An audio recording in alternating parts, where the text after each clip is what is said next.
some people are saying it's time to declare a national critical incident so that would allow us to have access, for example, to the army to step in and help matters. Where do you stand? Well, look, the army's had to bail us out in so many ways. We've already seen them practically manning the border when the border force walked out. And so I can understand why these calls are coming. But then, we need to give the army a break. At the same time, let's just step back and look at the problems it's having right now. Health systems across Europe, they're all being similarly buffeted and rocked by very similar things, by sort of COVID. And at the same time, they've had their own strains, in recent years with flu and winter crises.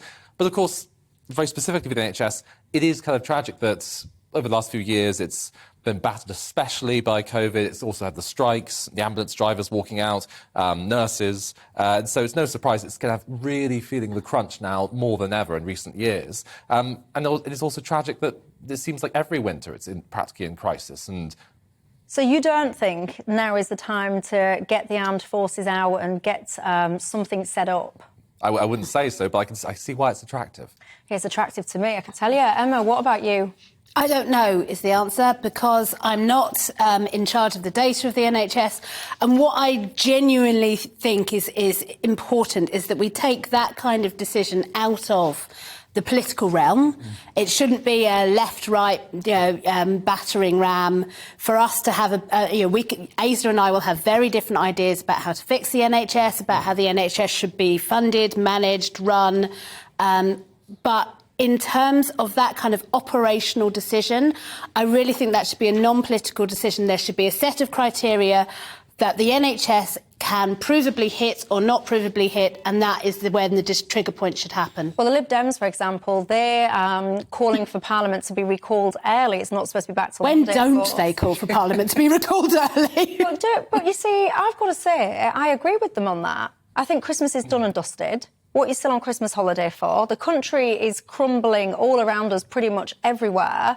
You shouldn't be wherever it is, doing whatever it is. You should be in Parliament debating these critical issues, and I would be in favour, actually, of the Nightingale hospitals, or whatever you want to call them now, being recreated and have staffing by people like the armed forces to help us through this situation. Well, as I say, I think that's a clinical and operational decision for the NHS. I don't think it should be a political one. In terms of whether Parliament should be in recess or not, I think it is important to remember that when MPs are in their constituencies, they're not necessarily on holiday. They're probably doing quite a lot of constituency work. They're talking and working with the people who are in their constituencies, and that's an important part of their job.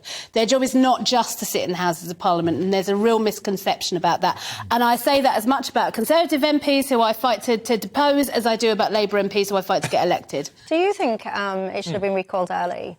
No, I think I very much agree that MPs are doing valuable work with their constituents, going to Christmas events, New Year's events and all the rest. And you can bet your bottom dollar, of course. Did you just say valuable work going to Christmas events? Well, supporting, dealing, having their fingers on the pulses of their constituencies so they can understand how critical these issues are. And I'll tell you what, on Monday, no doubt they'll have chapter and verse about all the problems they're having in their local hospitals, whether, all the sort of issues they're having. And that's why, from the very first few days they're back, they're going to be, hitting the ground running, really getting to grips with this, having the debates and having it with the authority and, knowing what's going on.